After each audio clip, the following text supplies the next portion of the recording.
इतक्या लोकांनी सांगितलं आमच्याशी स्वामी बोलतात, आमच्याशी हे बोलतात, आणि मी असं कधीच म्हणत नाही, कारण स्वामी आमच्याशी बोलतच नाही, आम्ही आमचीच परीक्षा बघतात. एखाद्या व्यक्तीला खूप संकट येतात, पण तो स्वामी भक्ती मार्गात कसा काय येतो किंवा कसं काय स्वामी त्यांना सायन्स देतात?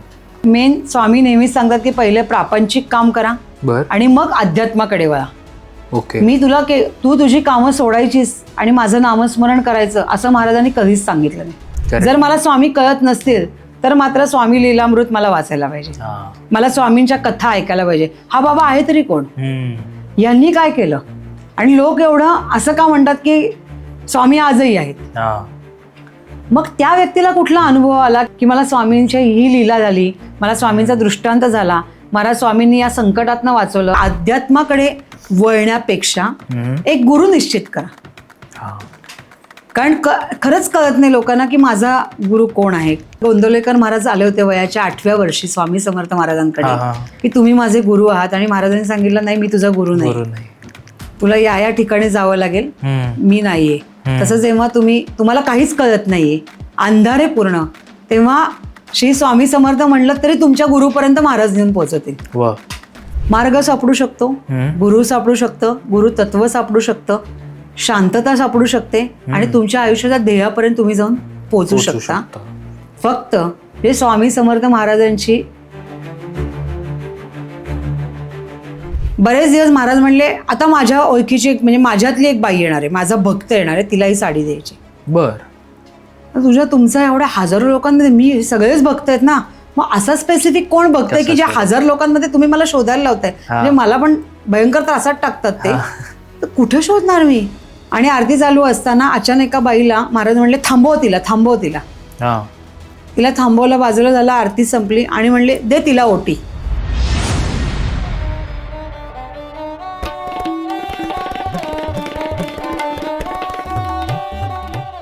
कॉस्मोस्टार मीडिया प्रेझेंट स्वीट टॉक्सच्या आजच्या पॉडकास्टमध्ये तुमच्या सगळ्यांचं मनापासून स्वागत. स्वामींचं घर या पॉडकास्टला त्याचा पार्ट 1 असेल, पार्ट 2 असेल, याला तुम्ही प्रचंड प्रतिसाद दिलात, आणि त्याचाच पार्ट 3 घेऊन आम्ही येतोय. याच्यामध्ये तुम्हाला स्वामींची भक्ती कशी करावी, स्वामींची उपासना कशी करावी, भावे काकू जे आहेत ते प्रश्नांची उत्तरं देतात स्वामींच्या मार्फत, म्हणजे नक्की काय, या सगळ्या प्रश्नांची उत्तरं तुम्हाला या पॉडकास्टमध्ये मिळतील. त्यामुळे पॉडकास्ट शेवटपर्यंत बघा. त्याचसोबत मी नेहमी जसं सांगतो तसं चॅनलला सबस्क्राईब केलं नसेल तर प्लीज चॅनलला सबस्क्राईब करा. तुम्ही मेंबरशिप घेताय हे ऐकून आम्हाला खूप आनंद वाटतोय, पण मेंबरशिप घेताय, तुम्ही पैसे भरताय, पण आम्ही त्याच्यासाठी तुम्हाला एक सरप्राईज जे देतोय, ज्याच्यामध्ये आम्ही तुम्हाला म्हटलं की दिलेल्या नंबरवर तुम्ही कॉन्टॅक्ट करा. जे मेंबर आहेत, ज्यांनी मेंबरशिप घेतली आहे त्यांनी त्या खालती दिलेल्या नंबरवर कॉन्टॅक्ट करा, म्हणजे जेव्हा आम्ही लाईव्ह जाऊ त्यावेळी तुमच्याशी आम्हाला संवाद साधता येईल, आपल्याला गप्पा मारता येतील. त्यामुळे फक्त पैसे भरू नका, त्याचा उपभोग पण घ्या. सो एवढंच मी सांगेन. आणि नेहमी मी सांगतोय त्याप्रमाणे 15 तारखेला म्हणजेच गुढीपाडव्याच्या आठवड्यात आम्ही एक सरप्राईज घेऊन येतोय. ते सरप्राईज या रिलेटेड आहे की बरेच आपल्याला प्रश्न पडतात, मग ते करिअर बाबतीत असेल, job related, finance related, relationship related किंवा हेल्थ रिलेटेड. प्रत्येक गोष्टच तुम्ही कोणाला ना कोणाला तरी विचारू नाही शकत. कधी कधी आपल्याला कन्फ्युजन वाटतं, कधी कधी आपल्याला सगळ्याच गोष्टी यांना कशा विचारू असं सुद्धा होतं. या सगळ्यावर सोल्युशन मिळणार आहे त्या आठवड्यात, गुढीपाडव्याच्या आठवड्यात. सो त्यासाठी सुद्धा तयार राहा. आजचा पॉडकास्ट जास्त वेळ घेत नाही, सुरू करतोय. 3, 2, 1 ॲक्शन. तर आज आपल्यासोबत आहेत भावे काकू. भावे काकू, तुमचं खूप खूप स्वागत आहे. श्री स्वामी समर्थ महाराज की जय. आजचा आपला पॉडकास्ट आपण एका वेगळ्या पद्धतीने करूयात असं मला वाटतं. अगदी बेसिकपासून सुरू करूयात की एखाद्या व्यक्तीला खूप संकट येतात, तो दुःखात जातो, आपण आजकालच्या भाषेत त्याला डिप्रेशन म्हणतो. मग त्याला मार्ग दिसतो अध्यात्माचा, मग तो हळूहळू अध्यात्मात यायला लागतो. पण तो स्वामी भक्ती मार्गात कसा काय येतो किंवा कसं काय स्वामी त्यांना सायन्स देतात? पहिलं आपल्या गुरुला वंदन करू. हो, कारण तिथूनच त्याचं उत्तर मिळणार आहे.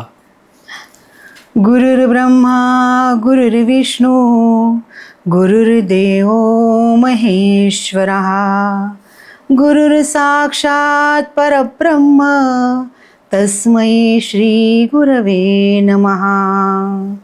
श्री स्वामी समर्थ महाराज की जय. खरं तर तो व्यक्ती अध्यात्माकडे जाण्याचा प्रयत्न करत असला तरी त्याचा गुरु कोण हे त्याला सापडायला फार वेळ लागतो. बर. आणि तो मग जास्तीत जास्त भरकटत जातो. आणि हेही गुरुनीच केलेलं कार्य आहे की त्याला भरकटवून टाकणं आणि त्याला एक्झॅक्टली आपल्या पॉईंटपर्यंत आणून पोचवणं. मुख्य काय, तो जेव्हा खरंच त्रासामध्ये असतो किंवा खूप डिप्रेशनमध्ये असतो तेव्हा त्याला कळत नसतं की आपण खरंच कुठे जायचं. ओके. आणि जिथे जिथे त्याला दिशा दिसायला लागते त्या सगळ्या दिशेकडे तो धावत सुटतो. फक्त त्याला ज्या ठिकाणी जातो आणि तिथे जर त्याला काही उत्तर मिळालं किंवा त्याच्या पत्रिकेप्रमाणे काही गोष्टी कळल्या तरी तो इतका डिप्रेशनमध्ये असतो की त्याला काहीच खरं वाटत नाही. मग शेवटी कोणीतरी त्याला सांगतं की तू या ठिकाणी जा, दर्शन घे स्वामींचं किंवा अशा काही गोष्टी. तर हे अनुभव आपल्या स्वामींच्या घरामध्ये मात्र प्रचंड आलेले आहेत. मग मी असं म्हणलं की तुम्हीच इथे कसे येऊन पोचलात. तर त्यांना अनेक एकतर असे ब्रॉडकास्ट हा त्याचा एक हा आहे. आणि मी जसं म्हणते आता की माझा एक नवीनच शब्द याच्याकरता की हाच स्वामींनी दिलेला तिसरा डोळा. बर.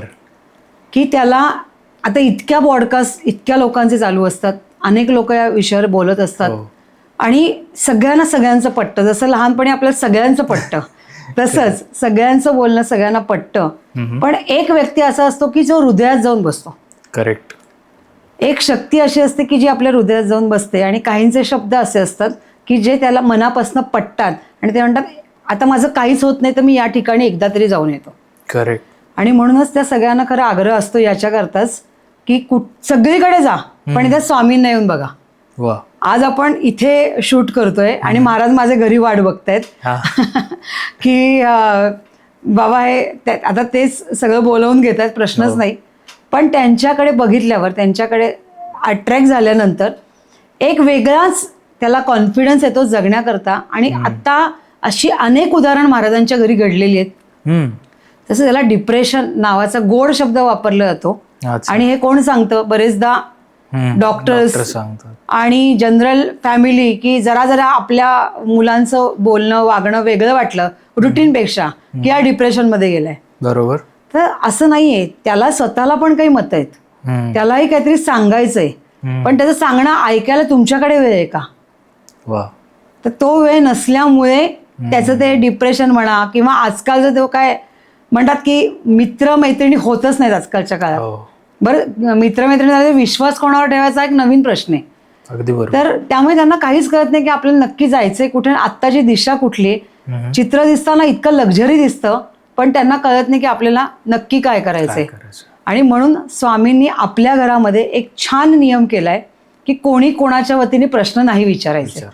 त्या व्यक्तीलाच घेऊन यायचं ज्याच्याबद्दल तुम्हाला काहीतरी विचारायचंय. आणि जेव्हा ते मुलांना आणतात ते मुलं शांत असतात. इव्हन मी गंमत सांगते की मुलं आईवडिलांना घेऊन येतात की आईवडील शांत असतात आणि की नाही हे माझं ऐकत नाहीत. किंवा ज्याला छोट्या मुलांना डिप्रेशनमध्ये गेला, महाराज म्हणतात नाही कुठे डिप्रेशनमध्ये गेला, त्याला स्वतःची मतं आहेत, तो ठाम आहे आणि तो त्याची मतं मांडू शकतो. आणि महाराज ती संधी स्वामींच्या घरामध्ये देतात. आणि तेव्हा तो आपल्या आईवडिलांसमोर आपली मतं मांडतो की मला काय करायचंय. मग तुला आईने दिलेलं करिअर आवडलंय का, वडिलांनी दिले करिअर आवडलंय का, नाही म्हणतो. मला हे करायचंय. मग ते थोडं रागाने बघतात, अरे आम्ही तर तुझ्या चांगल्यासाठी दिलंय. मग त्याला कधी कधी महाराज म्हणतात की तू कर, 1 वर्ष करून बघ तुला कसं वाटतंय, नाही तर तुला हे दिशा आहे, तुला या दिशेने कार्य करायचंय. आणि ती त्याची दिशा त्याच्या आवडती असते. आणि असा अनुभव आहे की तेव्हा तो दिशेने जातो आणि आई वडील स्वामींच्या विश्वासावर त्याला त्या दिशेने जाऊ देतं. तेव्हा त्याच्या आयुष्यामध्ये प्रचंड बदल झालेले असतात. असे अनेक उदाहरण स्वामींच्या घरामध्ये घडली असतात. आता एवढ्या सगळ्या व्यावहारिक जीवनामध्ये असा आपल्याला अट्टहास का आहे की आपण अध्यात्माकडे वळावं. तुम्ही आज म्हणजे आता सॅटर्डे संडे पण चालतो ना आपल्याला, तेवढ्या ह्याच्यात आठवडा कसाही जातो. मग अध्यात्माकडे जाण्याचं कारण असं आहे की एखाद्याला असं वाटतं की नाही मला आत्ता तरी हा दिलासा आहे की मला कुठंतरी एखाद्या देवाचं नाव घ्यायचंय किंवा मला कुठल्या तरी एखाद्या शक्तीचं नाव घ्यायचंय. आणि मला तो दिलासा वाटतोय. आणि अनेक लोक त्यांना अनेक लोकांची नावं पण सुचवत असतात त्या आध्यात्मिक पॉवरसाठी. पण जेव्हा अनेक जण, गोंदवलेकर महाराज, शंकर महाराज असो किंवा कुठलेही गजानन महाराज शेगावचे, हे सगळ्यांचे अनेक भक्त जेव्हा स्वामींच्या घरी येतात, दर्शनाला येतात, ते की कोणतरी सोबत आलंय, घेऊन आलंय, चल रे माझ्याबरोबर असं. आणि जेव्हा महाराज सांगतात की तुझा गुरु स्वामी आहेत, ते म्हणतात मग मला कसं नाही कळलं, मला तर हे महाराज आवडतात. मग आवडतातचं कारण काय? तू खरंच त्यांच्या लीला कधी वाचल्यात का? किंवा त्यांची पोथी जेव्हा वाचतो तेव्हा ती एवढी मनापासून वाचतोयस का? नाही, माझं काम होतं म्हणून मी ती वाचली, मला कोणीतरी ती सांगितली म्हणून वाचली. तर तुला महाराज इथे आल्यावर काय सांगतात माहिती? तू माझं नाव पण घेऊ नकोस तरी मी तुझं काम करीन, म्हणून तुझा तो गुरु आहे. तो म्हणतो हा किती सोपं झालं माझं काम, मला कोणाची पोथी वाचायची गरज नाही, तुला जे करायचंय तू ते कर, पण तुला इथे येऊन स्वामींचं दर्शन घ्यायचं आहे, नमस्कार करायचा, आणि तुझा प्रश्न महाराजांनी आता स्वतःच्या ताब्यात घेतला आहे, तुझं भविष्य महाराजांनी आता स्वतःकडे घेतलेलं आहे, आणि आता तू निश्चिंत राहा, आता हे सगळं मार्गस्थ होईल. पण तरी त्याला असं वाटतं मी आता अध्यात्माकडे वळलो, तर वास्तविक ते खरं नाहीये. तो जस्ट गुरुच्या दिशेला वळलाय. अध्यात्मात वळणं फार कठीण गोष्ट आहे, भल्या भल्याने ती जमत नाही, आम्हा लोकांना ती जमली नाही. कारण अवघड आहे, इतका तास तुम्ही त्या ह्याच्यामध्ये बसणं, उपासना करणं, वारंवार अनेक गोष्टींमध्ये त्या गोष्टी करणं, हे प्रॅक्टिकली सर्वसामान्य माणसाच्या आयुष्याच्यासाठी खूप अवघड गोष्ट आहे. त्यामुळे त्यांनी या विचारांमध्ये न अडकता मला आज या ठिकाणी गेल्यावरती मला बरं वाटतंय. आज मला असं वाटतंय की मला दिलासा मिळालाय, मला कुठेतरी मी मार्गस्थ होताना दिसतो आहे, आणि ज्या ठिकाणी गेल्यावरती माझ्या डोळ्यातनं अश्रू येतात आणि माझ्या चेहऱ्यावर हसू येतं, ते ठिकाण म्हणजे माझ्या गुरुचं ठिकाण. एवढ्यातच माणसाने अडकावं, आध्यात्मिक लेवलला अडकण्याचा जास्त त्यांनी प्रयत्न करू नये. कारण मेन स्वामी नेहमीच सांगतात की पहिले प्रापंचिक काम करा आणि मग अध्यात्माकडे वळा. मी तू तुझी कामं सोडायचीस आणि माझं नामस्मरण करायचं असं महाराजांनी कधीच सांगितलं नाही. तर ते त्यांनी करू नये. तर म्हणून जेव्हा अशा फॅमिलीज आपल्या घरी जेव्हा महाराजांच्या घरी येतात आणि त्यांना प्रश्न विचारतात, मुळातच आपल्याकडे महाराजांची एकच अट आहे, ते म्हणतात मला दक्षिणा नको तुझी, मी जगाचा ब्रह्मांड नायक आहे, तुझ्या पैशाने मी काय करणार, जे पैसे मीच तुला दिलेत. त्याच्याऐवजी तू येताना मात्र सहकुटुंब सहपरिवार यायचंस, आपले प्रश्न ज्याचे प्रश्न आहेत त्याला तिथंच घेऊन यायचं आणि त्याच्यासमोर ठामपणे, निर्भीडपणे, न घाबरता आणि एकदम मन मोकळं करून आपलं मत इथे महाराजांसमोर मांडायचं.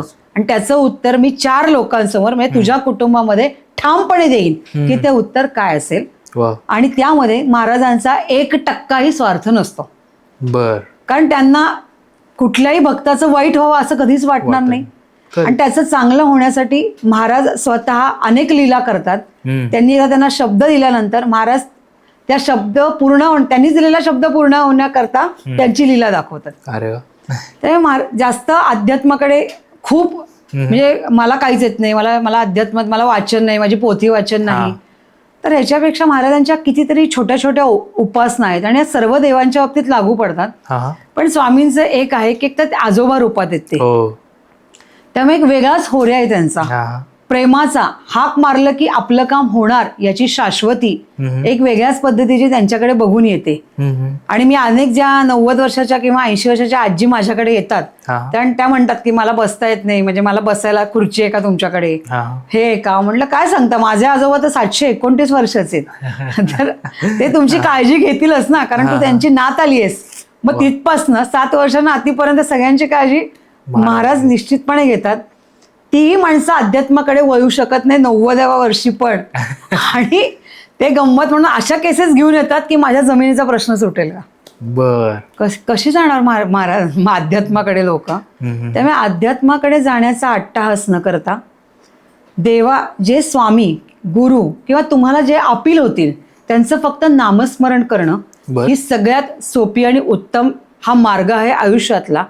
त्यामुळे ज्या ठिकाणी तुम्हाला ज्यांचं करावं असं वाटतं त्यांचं त्यांनी निश्चित करायला हरकत नाही. पण त्यांचाही म्हणजे जसं आता आपण बोललो की शंकर महाराज असो, गजानन महाराजांचं, यांचे सगळ्यांचे गुरु कोण आहेत? स्वामी. आणि महाराजांनी जेव्हा स्वामींच्या घरी तुम्हाला आणलेलं आहे त्याआधी त्यांनी शेवटच्या स्टेजवर तुला आणलंय, त्यांच्या घरामध्ये आणलेलं आहे. तुझे खालचे गुरु आहेतच, ते सगळे टेमे महाराज सगळे आहेत, ते तुझं तू त्यांचं कर, पण माझ्याकडे येऊन मला एकदा नमस्कार करून जा, एवढंच महाराजांचं म्हणणं असतं. त्यामुळे महाराज कधी कठीण प्रश्न घेऊन पण आलेल्या लोकांना उपासना देत नाहीत. बर. ते सांगत नाहीत कधी की तुला आता तू ह्याच्यात अडकलास ना, तू कोर्टाच्या केसमध्ये अडकलास तरी तू माझं नामस्मरण करू नकोस. अच्छा. तू फक्त माझ्या घरी ये आणि माझं दर्शन कर. हा. तुझ्यामध्ये जे बॉडी लँग्वेजमध्ये तो बदल झालाय, चेहऱ्यामध्ये बदल झालाय, माणसाच्या तासाला मिनिटाला त्याच्यात बदल होत असतो. करेक्ट. माझ्याकडे फक्त स्वामींच्याकडे गुरुवारीच फक्त दर्शन असतं. आठवड्याभरामध्ये त्या माणसाचं आयुष्य कुठे बदललेलं असतं. म्हणून महाराज त्याला फक्त बोलवत आहेत, तुझा प्रश्न नको, तुझी दक्षिणा नको, तुझं मला काही नको, मला फक्त तू हवायस, माझा भक्त माझ्या समोर पाहिजे, एवढंच त्यांचं म्हणणं असतं. आणि मग ते त्या प्रेमानेच त्याच्याकडे बघतात आणि त्यांना माहिती असतं, कारण जेव्हा तो प्रश्न महाराजांसमोर मांडतो ना, तेव्हा त्याने अत्यंत प्रामाणिकपणे तो प्रश्न मांडलेला असतो आणि अत्यंत खरेपणाने तो प्रश्न मांडलेला असतो. महाराजांना फक्त खरेपणाच अपेक्षित आहे, प्रामाणिकपणाच अपेक्षित आहे, बाकी त्यांना काहीच नाही. आणि त्याला कळतं की आपली चूक झाली होती, कळत असो न कळत असो, कुणामुळे तरी असो, किंवा जनरल असं कोणी म्हणत नाही की मी जाणून बुजून केलं. बरोबर. तर ते सगळं तारण्याकरता महाराज सक्षम आहेत. महाराज त्याला तारून बाहेर काढतात आणि त्याला मार्गस्थ करतात. आणि हे मार्गस्थ होणं याला सुद्धा तू अध्यात्म म्हणू शकतोस. मग त्याला खूप काही वेगळं करावं नाही लागत आणि मग त्यांना महाराजांबद्दलची ओढ निर्माण होते. अशी कितीतरी माणसं येतात, एकदाच प्रश्न विचारतात, परत मी त्यांना सांगितलं प्रश्न नका विचारू, महाराजांनी सांगितलं ना ते तुमचं काम करणार किंवा नाही करणार आहेत, ते त्यांनी स्पष्ट सांगितलेत. बरं, कुठला मार्ग नाही करणार ते दाखवायचा आहे तोही महाराजांनी दाखवलाय. पण तुला काय तुझा ट्रॅक चेंज करताना तुला कंटाळा करतोस तू, असं वाटतं रुटीन छान आहे, पण तसं नाही, त्यांनी तुला सांगितलं आहे तर त्याचा पण तू पूर्णपणे विचार कर.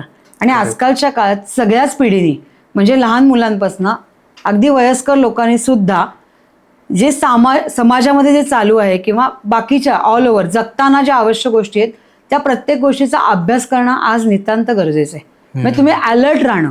करेक्ट. कारण तुम्ही काय होतं की तुम्ही अलर्टच नसता बरेचदा, तुम्हाला असं वाटतं अरे अचानक कसं आलं. तर तुम्हाला सावध करण्याचं काम स्वामी करतात की पुढे जाऊन हा धोका येऊ शकतो. घरातला धोका असो, बाहेरचा धोका असो, सामाजिक धोका असो, असे अनेक धोके तुम्हाला ते सरप्राईज वाटतं, पण ते विधिलिखित असतं. अच्छा. पण महाराजांचा तिसरा डोळा किंवा तो अलर्टनेस महाराज तुम्हाला दाखवतात की तो धोका आल्यावर सुद्धा मी तुझ्या बरोबर आहे. आणि मग त्या माणसाला त्याचं काही वाटत नाही. पण हे केव्हा होतं, जेव्हा तुमचं सातत्य स्वामींच्या बाबतीत असतं आणि मेन सगळ्यात गोष्ट म्हणजे त्यांच्यावरचा विश्वास. करेक्ट. हा अत्यंत महत्वाचा आहे.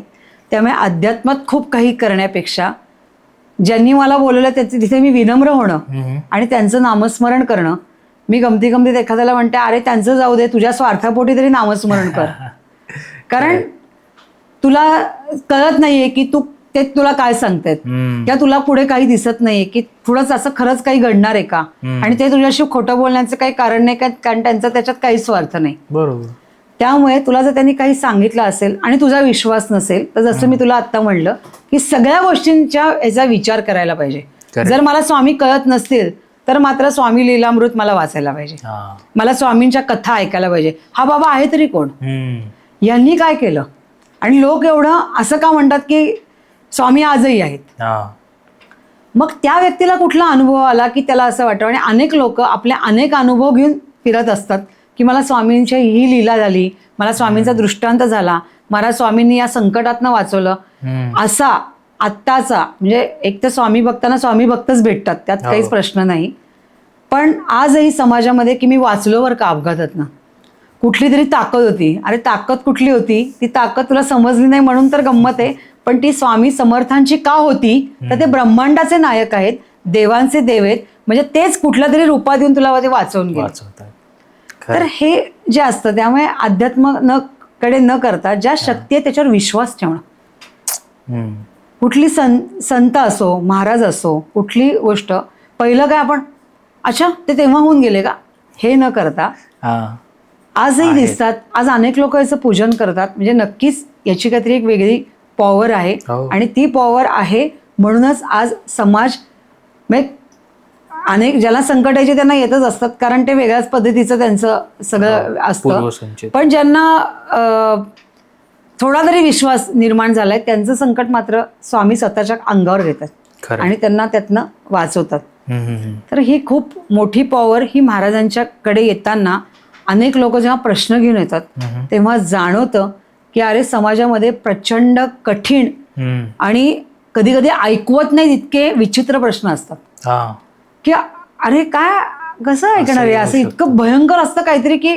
पण आता तुला मी गंमत सांगेन की महाराजांनी कदाचित मला असं करून टाकलेलं आहे की समोर जरी प्रश्न आला तरी जोपर्यंत मी त्या तिथे बसलेली आहे तोपर्यंत तो प्रश्न ऐकायचा, त्यांनी दिलेलं उत्तर रिप्लाय म्हणून द्यायचं, आणि एकदा बाहेर पडलं की कोण तो माणूस आणि काय ते उत्तर आणि काय तो प्रश्न तिथनं मला बाहेर काढलेला असतो. अच्छा. याच्यातला माझा फायदा काय, तर मला मेंटली ट्रेस नाही, मी अहंकारी होऊ शकत नाही, आणि मला किती लोकांनी नावं ठेवली तरी माझ्यात काही फरक पडत नाही, आणि मला आर्थिक व्यवहार करायचा नसल्यामुळे माझ्या मनावर ते बॉदरेशन नाही. पण महाराज जेव्हा त्याला एखादं उत्तर पाठवतात आणि त्याला सांगतात, आता एक माणूस आला तर त्यांनी सांगितलं महाराजांना सगळंच माहिती आहे, महाराजांना सगळंच माहिती आहे. हो म्हणलं, तू महाराजांना सगळंच माहिती आहे म्हणून तू आलायस कुठनं, कोकणातनं, आणि बरं सगळं माहिती तर तो मला काही सांगायला तयार नाही, किंवा मग महाराजांना मी सांगितलंय सगळं.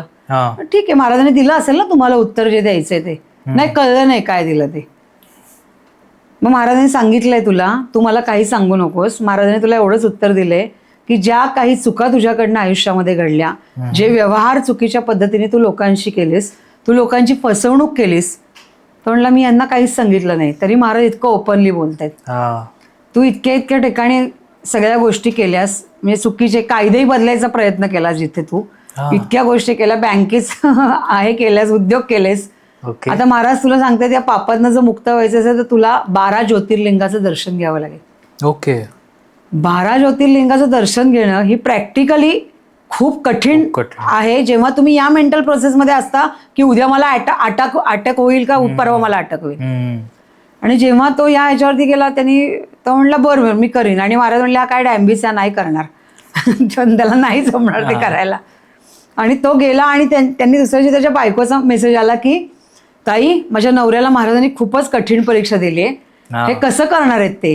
म्हटलं जर त्यांना या सगळ्यातनं वाचायचं असेल, त्यांना कळते त्या चुका झालेल्या आहेत, त्यांना ते तारायचं असेल, स्वतःला तारवून घ्यायचं असेल, तर त्यांनी सांगितलेला मार्ग हा इतका कठीण आहे, म्हणूनच भविष्यामध्ये तो त्यांना सोपा जाणार आहे त्यांच्या सगळ्या संकटातनं बाहेर पडायला. अजून तो गेलाय की नाही मला माहिती नाहीये, पण महाराजांनी त्याला हे उत्तर दिलं होतं की तुला असं असं करावं लागेल. म्हणजे अशा वेगळ्याच परिस्थितीमध्ये महाराज कधी कधी तुम्हाला खूप अवघड हे देतात. आणि असे अनेक लोक आहेत असतात. एक बाई आल्या, त्यांनी सांगितलं की मला अध्यात्मात काहीतरी करायचंय, माझा अध्यात्माकडे काहीच नाहीये, कलच नाहीये. म्हणलं अध्यात्माकडे कल कशाला हवाय तुम्हाला, अगदी यंग होत्या 35 वर्षाचा. म्हणलं सांसारिक मुलं आहेत तुम्हाला, नवरा आहे, ते ऐकत नाहीत म्हणून अध्यात्मात जायचं. म्हणलं हा कॉमन फॅक्टर आहे की, म्हणलं तुम्ही संसार सोडायला तयार आहात का, मग मुलं बाळांना वाऱ्यावर सोडणार का, नाही त्यांना मग अध्यात्म कसं जाणार. तुम्ही एवढ्या वेळ जी उपासना म्हणतात ज्या अध्यात्माच्या लेवलची तुम्हाला करायला जमणार आहे का, तुम्हाला म्हणलं स्वतःकडे द्यायला 5 मिनिटं सुद्धा नाहीत, तर तुम्ही आध्यात्मिक लेवलला जाणार कसे. नाही तुम्ही मला काहीतरी उपासना सांगा. म्हणलं महाराज सांगा त्या बाईला काहीतरी उपासना, मला नाही माहिती. तर त्यांनी श्री स्वामी समर्थ सप्तशती हे तिला वाचायला सांगितलं. तिला कळलंच नाही की स्वामी समर्थ सप्तशती पोथी आहे. ती म्हणली नाही मला ही उपासना नकोय, म्हणली मला दुसरी उपासना. म्हणजे अशी म्हणजे उपासनेचा शब्द किंवा तो अर्थ सुद्धा कळायला तुमची मेंटल प्रोसेस वेगळी असावी लागते. तिला जर सांगितलं असतं हा तू 11 माळा कर, तारक मंत्राच्या पाण्यावरती माळा कर, तर तिला ते कदाचित जास्त पटकन पण. महाराज आहेत ते गुगली देणारच, ते नाही शांत बसणार. ते सप्तशती तिला ती पोथी म्हणून माहिती नाही, तिला ती रागावून निघून गेली. मला उपासच दिली नाही अहो. आणि तू मागच्या म्हणून म्हटलं अहो ते सप्तशती पोथी आहे. ती तेही ऐकण्याच्या मेंटल प्रोसेसमध्ये नव्हती. म्हणजे ज्यांचा तो आग्रह आहे की मला तुम्ही अध्यात्मात जाऊ दे, असा अध्यात्मात माणूस नाही जात. हा जर तिने समजावून घेतलं असेल की काय आहे ते, महाराज जर म्हणतात तर काहीतरी असेल त्यामध्ये तथ्य. म्हणजे सप्तशती आहे का, कशी असते ती, काय आहे, एक पान आहे का फोटो आहे, काय आहे, म्हणून मी म्हटलं समाजातल्या बाकीच्या गोष्टींचा तुमचा अभ्यास असणं आवश्यक आहे.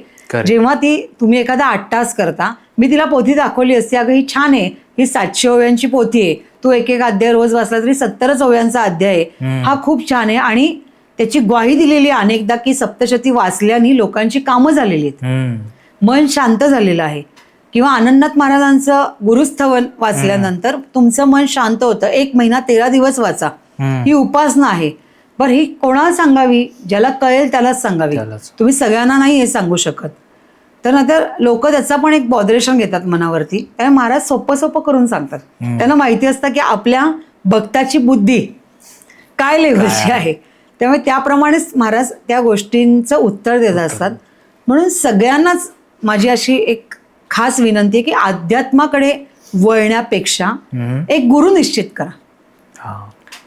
कारण खरंच कळत नाही लोकांना की माझा गुरु कोण आहे. आता काल माझ्याकडे एक माझीच रिलेटिव्ह आली होती. सॉरी तुमचा फ्लो ब्रेक केला, पण आत्तापर्यंत इथपर्यंत पॉडकास्ट बघता तर प्लीज खाली दिलेल्या सबस्क्राईब बटनवर सबस्क्राईब करा. कारण तुम्ही सगळे पॉडकास्ट बघता पण सबस्क्राईब करत नाही. सो प्लीज चॅनलला सबस्क्राईब करा आणि तुमचा पॉडकास्ट आता कंटिन्यू होईल. 3, 2, 1 ॲक्शन. आणि तिने एक महाराजांकडे गुरुतत्व नाहीये.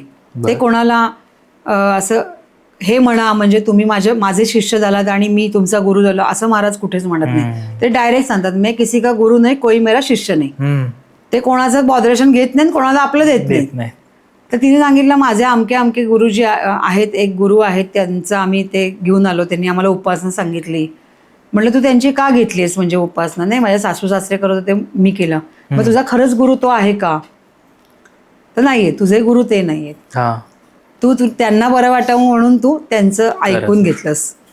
मग खरंच आपले ते गुरु आहेत का? मग हा गुरुचा शोध हाच सगळ्यात मोठा कठीण आहे. ओके. म्हणून जिथे काही सापडत नाही तिथे फक्त श्री स्वामी समर्थ म्हणावं. आणि मग महाराज जर त्यांचे गुरु, जसं गोंदवलेकर महाराज आले होते वयाच्या 8व्या वर्षी स्वामी समर्थ महाराजांकडे की तुम्ही माझे गुरु आहात, आणि महाराजांनी सांगितलं नाही, मी तुझा गुरु नाही, तुला या ठिकाणी जावं लागेल, मी नाहीये. तसं जेव्हा तुम्हाला काहीच कळत नाहीये, अंधारे पूर्ण, तेव्हा श्री स्वामी समर्थ म्हणलं तरी तुमच्या गुरुपर्यंत महाराज नेऊन पोहोचवतील. कारण ते म्हणले ना, मी कोणाचा गुरु नाही, कोणी माझा शिष्य नाही. तर जिथे कुठेही कन्फ्युज व्हाल तेव्हा या 3 शब्दांच्या जोरावर माणसाला काही सापडू शकतं. मार्ग सापडू शकतो, गुरु सापडू शकतं, गुरुतत्व सापडू शकतं, शांतता सापडू शकते, आणि तुमच्या आयुष्याच्या ध्येयापर्यंत तुम्ही जाऊन पोहोचू शकता. फक्त हे स्वामी समर्थ महाराजांची जर खरेच भक्त आहेत असं म्हणवतात तर त्यांना खूप कठीण परीक्षेतनं जावं लागतं, हे तितकंच खरंय. इतक्या सहजासहजी महाराज कुठलीही गोष्ट तुमच्या हाती देत नाहीत.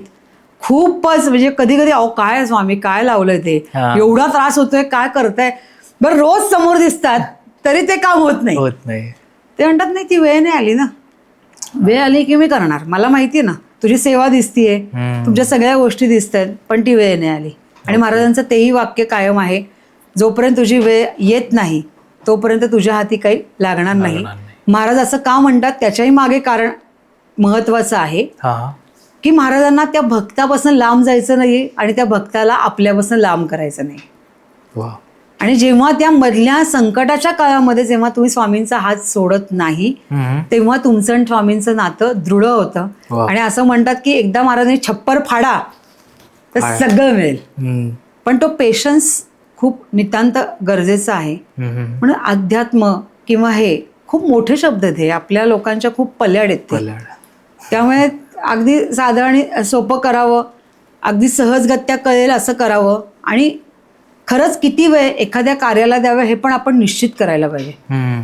बा मी इकडे 11 माळा म्हणते, मी संध्याकाळी 11 माळा, मग कोणा आता ज्यांना ज्या आजी आजोबांना किंवा तत्सम कोणाला अगदीच खरं काही दिवसभर काही हे नाहीये ते त्यांचं वेळ हा चांगल्या पद्धतीने या ठिकाणी घालवू शकतात. पण ज्यांना रुटीन आहे, ज्यांना त्यांचं काम आहे, 8-8 तास 12-12 तास त्यांना त्यांचं काम करावं लागतं, मग त्यांनी कधी स्वामींचं नाव घ्यायचं? त्यांना कधी मिळणार स्वामींचं नाव? कारण त्यांना मुळात स्वामींकडे बघायलाच वेळ मिळणार आहे का? तर हे सगळं न करता महाराज त्यांना ती टाइम ते महाराजच निश्चित करून देतात की तुला या वेळेत तो ऑटोमॅटिक माझं नामस्मरण करशील. आणि त्याच्याकरता ते काय आणतात? संकट. ते असं, कारण त्यांना माहिती आहे जर तुमचे बँक बॅलन्स चांगला असेल किंवा तुम्ही इकॉनॉमिकल चांगले असाल किंवा तुम्हाला चांगला जॉब असेल, तुम्हाला चांगली बायको असेल किंवा तुम्हाला चांगलं सगळं सेटल असेल, तर तुम्ही माझ्या वळणाला पडणार नाही. पण आयुष्यात अध्यात्म नाही पण गुरुची मात्र नितांत गरज आहे. आणि त्या गरजेसाठी महाराजच तुम्हाला बरोबर ओढून तिथपर्यंत आणून पोहोचवतात. आणि म्हणूनच महाराजांनी अनेक ठिकाणं ते नसतानाही तयार केली आहेत. ते असताना तर त्यांनी अनेक ठिकाणं तयार केली, ते पादुका देऊन मठ तयार केले, त्यांनी मंदिरं तयार केली. पण आजही प्रत्यक्षात जरी महाराज दिसत नसले तरी सुद्धा महाराजांनी अशी काही ठिकाणं निर्माण केली, जसं स्वामींचं घर. हे त्यांनी निर्माण का केलं तर तिथे लोकांना येऊन आनंद मिळतो, तिथे लोकांचे प्रश्न सुटतात. करेक्ट. फक्त त्यांना बाकीच्या इथे काही आर्थिक व्यवहाराची गरज नसली तरी तिथले नियम मात्र प्रचंड कडक महाराजांनी ठेवलेत आणि त्यांना बेशिस्त राहिलेलं आवडत नाही. करेक्ट. त्यांनी दिलेली वेळ काय 1:30 ते 2 वाजता येऊनच तुला उभं राहावं लागेल, मध्ये जाऊन टाइमपास केलेला चालणार नाही, एकदा नंबर दिल्यावर तू हालायचं नाहीस. आणि महाराज कायम एकच सांगतात की तू तिथे आलास, तुझ्या हातात नंबर मिळाला, तू लाईनीत उभा आहेस किंवा तू आपलं 4थ्या मजल्यावर स्वामींचं घर आहे, तू जिन्यामध्ये बसला आहेस, तर तू मधनं का नाही उठायचं, तर तू गृहीत धरायचं की मी गाणगापूरच्या लाईनीत आहे. अच्छा. दाखव उडी मारून, जाऊन दाखव बाहेर. तू तुळजाभवानीच्या मातेच्या मंदिरात आहेस, त्या ज्या लाईन्स आहेत त्यात तू बाहेरच नाही पडू शकत. बरोबर. त्याच यांनी इथले नियम महाराजांनी कडक केलेले आहेत की तुला एकदा नंबर दिला ना की तू फक्त एकच मनात ध्यान ठेवायचं की मला वरती जायचंय. ओके. आणि वरती गेलास म्हणजे नंबर दिला म्हणजे याचा अर्थ काय की महाराजांनी तुला परवानगी दिली की तुझा प्रश्न मांडायचा. त्याचं उत्तर महाराज देतील की नाही हे तुझा प्रश्न मांडल्यावरच महाराज सांगणार. आणि जर काही महाराजांनी काही व्यक्तींना खालच्या खाली निघून जायला सांगितलं तर महाराज म्हणतात, महाराजांनी असं सांगितलंय का की माझं दर्शन तू घेऊ नकोस, फक्त इथं नाही घ्यायचंय तू. अच्छा. तुला अनेक ठिकाण आहेत तिथे जाऊन दर्शन घे. मेन महाराज कोणाचं जा सांगत असतील तर ते सांगतात जा अक्कलकोटला ये. बर. तिथे येऊन माझं दर्शन घे, आत्ता गाडी आहे जा. तो माणूस तयार होत नाही ना अक्कलकोटला जायला. लगेच एखादा व्यक्ती उठून पटकन अक्कलकोटला जायचा निर्णय नाही घेऊ शकत. पण महाराज म्हणतात इथं नाही दर्शन घ्यायचं, तू जेव्हा अक्कलकोटला दर्शन घेऊन येशील तेव्हाच तू इथं यायचंस. बर. तर हे कधी कधी इथले महाराजांच्या घराचे नियम कडक असले तरी मी तुला इथे 1,00,000% सांगू शकते की आतापर्यंत जी व्यक्ती तिथे आलेली आहे आणि महाराजांनी त्यांना प्रबळपणे उत्तर दिलेलं आहे त्या प्रत्येक व्यक्तीचं काम त्या ठिकाणी झालेलं आहे. त्या बदल्यात महाराजांनी त्याच्याकडे काही मागितलं नाही. काही म्हणजे काही नाही. तुझा 1 रुपया पण नको, तुझा 2 रुपये पण नको, तुझी वस्तू पण नको.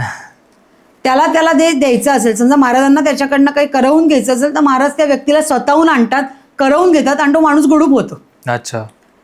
ते कुठल्याही व्यक्तीला बांधील ठेवत नाहीत. म्हणजे त्यांना जर एखाद्याकडनं खरंच काय करून घ्यायचं तर बरोबर करून घेतील ते. आणि आम्ही अरे हा माणूस तर आत्ता झाला आणि हा करून पण गेला, म्हणजे आम्हालाही कधी कधी त्याचे धक्के असतात. तसंच एक आजी आल्या होत्या वयस्कर. बर. आणि त्यांना म्हणजे वयस्कर म्हणजे 60च्या वगैरे असतील, त्या नातवंडांना 2 नातींना घेऊन आल्या होत्या. त्यांचा प्रश्न असा होता की त्याचं उत्तर महाराज द्यायला तयार नव्हते.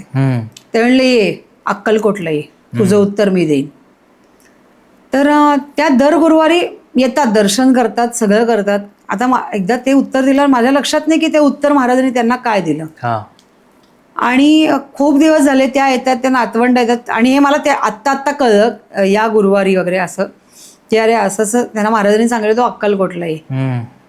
एक बाई होती, त्यांनी महाराजांना ओटी भरली. ओके. साडी दिली, आपल्या काय आईच्या रूपात आहेत स्वामी, तांदूळ दिले, हे दिले. आपण महाराजांच्या तिथेच ठेवून देतो. महाराज म्हणले तर ती नेसवतो, नाही म्हणले तर तशीच ठेवतो. तर ती ठेवल्यानंतर बरेच दिवस महाराज म्हणले आता माझ्या ओळखीची एक म्हणजे माझ्यातली एक बाई येणार आहे, माझा भक्त येणार आहे, तिला ही साडी द्यायची. बर. तुमचा एवढ्या हजारो लोकांमध्ये मी सगळेच भक्त आहेत ना, मग असा स्पेसिफिक कोण बघताय की ज्या 1000 लोकांमध्ये तुम्ही मला शोधायला लावताय, म्हणजे मला पण भयंकर त्रासात टाकतात ते, तर कुठे शोधणार मी. मग त्या दिवशी गुरुवारी सगळं आरती सुरू झाली आणि आपण प्रत्येकाला आपल्या घरी स्वामींच्या घरी आरती घेऊ देतो. प्रत्येकाने ताटाला हात लावायचा आरतीच्या. तिघं येऊन स्वामींची आरती करतात आणि मग आपण आपल्याकडे जे प्रसाद होतो तो आता 7-8 वर्ष तो प्रसाद चालू आहे, प्रसाद घेऊनच मग त्यांनी घरी जायचं. घरी प्रसाद न्यायचा नाही, तिथेच खायचा. आणि आरती चालू असताना अचानक एका बाईला महाराज म्हणले थांबव तिला. हा. तिला थांबवलं, बाजूला झालं, आरती संपली आणि म्हणले दे तिला ओटी. हा. ती जी साडी होती ती तिला द्यायची. मी स्वामींच्या आज्ञेने ती उचलली आणि त्या बाईला देऊन टाकली. आणि ती म्हणली की स्वामींनी मला सांगितलं होतं अक्कलकोटला जायचं, माझ्याकडे पैसेच नाही अक्कलकोटला जायला, तर मी जाऊ शकले नाही. आणि तेव्हा मला कळलं की महाराजांनी तिला अक्कलकोटला बोलवलं होतं. ते परीक्षा बघत होते, ती तिथे नाही गेली, पण महाराजांच्या घरी मात्र ती सातत्याने आली आणि महाराजांनी तिला आशीर्वाद म्हणून ती साडी दिली. तिची एकंदरीत आर्थिक परिस्थिती सगळंच खूप बिकट होतं की तिला साधे 300-400 रुपयाचं तिकीट काढून सुद्धा ती अक्कलकोटला जाऊ शकत नव्हती. त्या क्षणी महाराजांनी तिला उत्तर दिलं, तुला अक्कलकोटला यायची गरज नाही, फक्त तू स्वामींच्या घरी येत जा, मी तुझ्या पाठीशी. तर हे जे आहे तिथे तिला अध्यात्म कळतंय का? नाही कळते. तिला फक्त कळतंय माझा प्रश्न सुटावा. त्याच्याकरता मी काय धडपड करू शकते एवढंच तिला कळतं. मग ती एवढी रडली की स्वामींना किती काळजी, म्हणजे माझी स्वामी म्हणजे आई म्हणून त्यांनी माझी किती काळजी घेतली की त्यांना कळतंय माझ्याकडे आर्थिक परिस्थिती नाहीये, पण स्वतः येऊन त्यांनी मला आशीर्वादाची ही साडी दिली. त्या नेहमी दर गुरुवारी हळू आता लक्षात आलं की अरे 1 किंवा 2च साड्या नेसतात, त्यांच्याकडे जास्त साड्याही नसाव्यात, आणि महाराजांनी ती साडी त्यांना दिली. तर ही जी शक्ती असते ना ही स्वामींमध्येच असू शकते. ही कुठल्याही आपण किती उपासना केली तरी ती शक्ती, फक्त ती ताकद येते, कॉन्फिडन्स येतो, पण शेवटी तुम्हाला गुरु पाहिजे ना. त्या गुरुसाठी श्री स्वामी समर्थ या 3 शब्दांची नितांत गरज आहे. आणि ती स्वामींच्या घरी, म्हणजे मी तुला आजही म्हणजे जेव्हापासून आपला पहिला बॉडकास्ट झाला तेव्हापासून तर लोकांना आनंद झाला की त्यांना स्वामींचं घर मिळालं, तिथे ते यायला लागले. काय लोकांना या कडक नियमामुळे सहन नाही झालं, ते पळून गेले, ते महाराजांची इच्छा. मग नंतर पुन्हा त्यांना कळायला लागलं की अरे मी इथे आलं की माझं काम होतंय, मला जे आयुष्यातले प्रश्न आहेत ते माझे सुटत चाललेत. मग त्यांनी एकातनं दोघांना तिघांना चौघांना असे लोक तिथे येत गेले. आणि सगळ्यात महत्वाची गोष्ट मध्ये आपल्याकडे अपॉइंटमेंट पद्धतच नाही. आपण फक्त सांगतो की फोन नंबर दिलेला आहे, उचलल्या नाही गेला तर पूर्ण नाव आणि पूर्ण पत्ता नसेल तर आपण कोणालाही तिथे रिप्लाय देत नाही. पूर्ण पत्ता असला की इथली सगळी माहिती त्यांना व्हॉट्सअपवर दिली जाते, किती वाजता यायचं, काय होणार आहे, किती वेळ लागणार आहे. आणि बाकीचं त्यांनी फोनवर काही विचारायचं नाही. त्यांनी कुठलीही गोष्ट फोनवर फॉरवर्ड करायची नाही. त्यांनी फक्त आपलं नाव आणि पत्ता एवढीच गोष्ट द्यायची, बाकी गोष्ट त्यांच्यापर्यंत जाऊन पोचते. आणि कधी कधी हे लोकांना खूप सोपं वाटतं, ते त्यांचं नाव पत्ता देतात, त्यांचा काय प्रश्न पण त्या फोनवर टाकायचा नाही, कारण माझ्या महाराजांच्या घरात पोहोचेस तोपर्यंत त्यांचे प्रश्न 100 बदललेले असतात. लिहून आणतात लोक, आणि मी हा विचारायला आलो होतो पण मला इथे कळलं इथे दक्षिणा नाहीये ना, मग खाली 3 प्रश्न जास्त असतात, पण मला 100 विचार, कारण उत्तर मी नाहीच देणार आहे ना, उत्तर महाराज देणार आहेत. ज्या क्षणी मात्र महाराज भडकतील चल हो चालायला लाग, त्या क्षणी मात्र इथनं तुला जावं लागेल. तर ते अशा पद्धतीने ही जी पद्धत आहे आणि लोकांना मिळणारी उत्तरं आहेत महाराज, आणि त्यांचं आयुष्य जे बदलत चाललंय त्याच्यामुळे लोक एकमेकांना कन्व्हे करत चालली आहेत. आणि माझ्या दृष्टीने मी स्वतःला या बाबतीत भाग्यवान समजते आहे की त्यांनी मला कुठेतरी सेंटर ठेवलंय. आणि मग असं करत करत फक्त पुणे नाही तर महाराष्ट्रातली सगळी ठिकाणं, मुंबई असो नागपूर, सगळी ठिकाणं, महाराष्ट्राच्या बाहेर हैदराबाद तेलंगणा सगळी तिकडली ठिकाणं पासनं काश्मीर दिल्ली खाली कन्याकुमारी कोकण इथपासून सगळ्या ठिकाणून लोक येतात, आपला वेळ काढून येतात. महाराज त्यांना फक्त वेळ मागतायत, बाकी त्यांना काही मागत नाहीये. मग तुला अगदी सोप्या भाषेत सांगायचं तर हे पण अध्यात्मच झालं. खरं की त्यांना वेळ मागणं, त्यांना महाराजांसाठी वेळ देणं, आणि ज्यांना खरंच कळत नाही त्यांना असं वाटतं अरे एवढ्या वेळ थांबायला लागतं, लोक नंबर हातात मिळून सुद्धा परत देऊन निघून गेलेत, कारण तेवढा पेशन्स त्यांच्यात नव्हता. किंवा कदाचित महाराज फार कठोर परीक्षा त्यांची बघत असतील की मी तुला नंबर दिलाय पण तू माझ्यापर्यंत पोहोचू शकशील याची खात्री नाहीये. तर हे अनेक प्रकार आहेत ज्याच्यामध्ये म्हणजे फार आपण वरती बोललो अध्यात्माचं, पण इतकी सोप्या गोष्टी एखाद्या ताकदीपर्यंत. आणि आता लोकांना या कलियुगामध्ये शांतता तर हवी आहे पण तेवढा वेळ नाहीये. बरोबर. प्रश्न तर आहेत पण मार्ग दिसत नाहीयेत. बरोबर. आणि जर मार्ग दिसला तर त्याच्यावर विश्वास नाही. तर या सगळ्या गोष्टींमध्ये लोकच अडकलेत आणि ते म्हणतात आजकालचं कलियुग आहे, काहीच कळत नाही. पण महाराजांनी तुम्हाला 3रा डोळा दिलेला आहे, असा डोळा दिलेला आहे की तो आपोआपच महाराजांकडे खेचला जातोस, आपोआपच त्या दिशेने तू जातोस आणि तुला कळतं की अरे मी इथे कसा आलो, मी तर इथे येणार पण नव्हतो किंवा मला हे माहिती पण नव्हतं, स्वामी समर्थच मला माहित नव्हते, मी आलो कसा.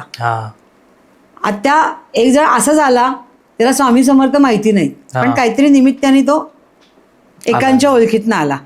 त्यांनी असं सगळं बघितलं काय आहे वगैरे, अरे हे असं आहे का, अच्छा सगळं महाराजांचं सगळं सेटिंग लावून ठेवलेलं आहे वगैरे त्यांच्या शब्दशः भाषेत. आणि नंतर महाराजांनी सांगितलं बघ याची कशी मजा करतो मी आता, बघ त्याला खूपच प्रॉब्लेम मध्ये तो येणार आहे. आणि ज्या माणसाच्या ओळखीतनं तो आला होता तो त्याचा फोन आला, अहो ते आणखीनच संकटात अडकले.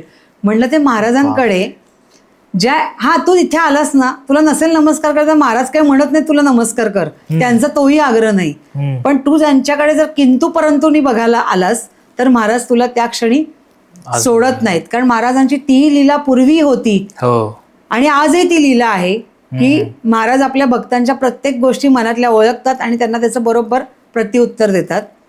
तसंच एक मीडियामधला माणूस आहे, खूप मोठं नाव, म्हणजे मी ओपन नाही करू शकणार ते, अर्थात अनेक ब्रॉडकास्ट त्यांनी बघितले, प्रचंड वेगळ्याच पद्धतीने तो व्यक्ती अडकलेला आहे. आणि त्यांचा अचानक एकदा मेसेज आला, जसं आपला नियम आहे की नाव आणि पत्ता टाका. नाव खूप ओळखीचं होतं, खूप वेल नोन नाव आहे, आणि मग कळे ना की काय करायचं. म्हटलं म्हणजे मी व्यक्ती म्हणून समजा जरी आदर तुमचा केला, त्यांचे प्रश्न तोपर्यंत मला माहीत नव्हते, पण नियम हा आहे, तुम्हाला लाईनीतून उभं राहायला लागेल, तुम्हाला लोक अनेक ओळखतात, तुम्हाला काय स्कोल बांधायचा काय मास्क बांधायचं तुमचं तुम्ही बघा, पण नियम हाच आहे. तर त्यांनी ते मान्य केलं आणि ते तिथे आले. जेव्हा त्यांनी त्यांचे प्रश्न सांगितले तर इतके भयंकर ते प्रश्न होते की ह्या बाबा निघणार कसा बाहेर यातनं, असं इतकं कठीण होतं. पण महाराजांनी त्यांना 3 पौर्णिमा अक्कलकोटला करायला लावल्या आणि त्यांनी एक पौर्णिमा त्यातली केली आणि दुसऱ्या पौर्णिमेला असं झालं की त्यांच्याकडे पैसेच नव्हते. पण महाराज म्हणले मला माहिती नाही, तुला पायी जावं लागेल अक्कलकोटला, तुझ्याकडे गाडीला पैसे नसतील तर आत्ता निघायचं आणि पायी जाऊन अक्कलकोट गाठायचं. पण माहीत नाही, स्वामींनीच त्यांच्या पैशाची तरतूद केली आणि त्यांच्या 3 पौर्णिमा पूर्ण झाल्या. ज्या संकटात ते आहेत, संकट निराकरण अजूनही झालेलं नाही कारण ती अजून वेळ आली नाही, पण निदान त्यातनं येणारे जे म्हणजे त्याला म्हणतात की त्याच्यावर जे अटॅक होणार होते किंवा ज्याला फेस करावं लागत होतं त्याचं प्रमाण मात्र खूप कमी झालं. त्यांचा कॉन्फिडन्स बिल्ड झाला की माझ्याबरोबर माझे स्वामी आहेत. तर हे जे असतं ना, या गोष्टी तुम्ही तुमचा जर अहंकार अहंभाव बाजूला ठेवून स्वामींच्या दाराशी आलात ना, तर महाराज सगळ्या गोष्टी तुम्हाला अगदी आनंदाने, तुमच्यावर येणारी संकट स्वतःवर घेऊन हे सगळं करत असतात. त्यामुळे ह्याला खूप काही करावं लागत नाही आणि म्हणशील तर प्रेमळ आणि म्हणशील तर कडक असे महाराज. तर ते आहेत. म्हणून मी जसं त्या दिवशी तुला म्हणलं आणि आताही मी म्हणते की महाराज तो 3रा डोळा जो म्हणतायत, एवढ्या पॉडकास्टमध्ये त्याला महाराजांचंच घर कसं आवडलं, महाराजांचीच दिशा त्याला कशी कळली. त्यांना म्हणलं तुम्ही कुठे गेलात नाही का, नाही मला वाटलंच नाही म्हणले, मी इतक्या लोकांचे मी ऐकतो, कारण ते मार्ग शोधत होते ना शेवटी. इतक्या लोकांच्या गोष्टी ऐकल्या, इतक्या लोकांनी सांगितलं आमच्याशी स्वामी बोलतात, आमच्याशी हे बोलतात, आणि मी असं कधीच म्हणत नाही कारण स्वामी आमच्याशी बोलतच नाही, आम्ही आमचीच परीक्षा बघतात. ते म्हणतात तू त्यांच्या भानगडीत नाही पडायचं, माझं मी बघतो काय करणं. जे उत्तर देतात ते फक्त कन्व्हे करायचं काम याकरता करायचं असतं. आणि ते कधी कळतं की ते कन्व्हे झालं किंवा पूर्ण झालं जेव्हा तो स्वतः काहीतरी पेढे घेऊन येतो किंवा ते सांगायला येतो की माझ्या आयुष्यातला आत्ताच्या आत्ता या आठवड्यामध्ये जवळजवळ 7 लोक आली की आम्हाला नोकऱ्या मिळाल्या. अरे वा. लग्न ठरल्याच्या पत्रिका घेऊन आले की आम्हाला अक्कलकोटला जाऊन नाही ठेवता येते पत्रिका, तर महाराजांनी सांगितलं होतं की या मुलीशी माझं लग्न होईल, आणि घरच्यांनी ते मान्य केलं जे इतके दिवस विरोधात होते. आणि अशी एक फॅमिली आली होती की ज्यांचं घरच होत नव्हतं. 2016 पासून प्रयत्नात होते की स्वतःचं घर व्हावं, आर्थिक काही अडचण नव्हती पण घरच होत नव्हतं. आणि महाराजांनी एकच वाक्य सांगितलं होतं की तुमचा नवरा जेव्हा मनावर आणेल त्याच्या महिन्याभराच्या आत तुमचं घर होईल. फक्त त्यांनी मनावर आणण्याची गरज आहे, बाकी सगळं मी मार्गस्थ करतो. आणि काय माहिती नाही महाराजांनी काय लीला केली माहिती नाही, ते म्हणले चल आपण आता घर शोधायला लागो. आणि 1 महिन्याच्या आत इतके वर्ष, आज जवळजवळ किती वर्ष झाली, 10 वर्ष झाली वाट बघणार त्या व्यक्तीचं अचानक घर झालं जे इतके वर्ष भाड्याच्या घरात राहत होते. तर महाराजांनी जेव्हा उत्तर दिलं त्यांना की तुमच्या नवऱ्याचं मन बदलणं आवश्यक आहे, तर ही जबाबदारी कोणाची आहे, स्वामींचीच आहे की त्याचं मन बदलवणं. बरोबर. आणि महाराजांनी ती वेळ आल्यावर बरोबर त्याचं मन बदलवलं आणि त्याला मार्गस्थ केलं आणि त्याचं घर झालं. वा. यामध्ये महाराजांचा काही स्वार्थ आहे का? काही अजिबात नाही. त्यांनी फक्त त्याचं काम त्या व्यक्तीचं, त्या कुटुंबाचं पूर्ण करण्याचं काम केलं, जे त्यांना शाश्वत केलं होतं की हो हे काम होणार आणि म्हणजे होणार. ओके.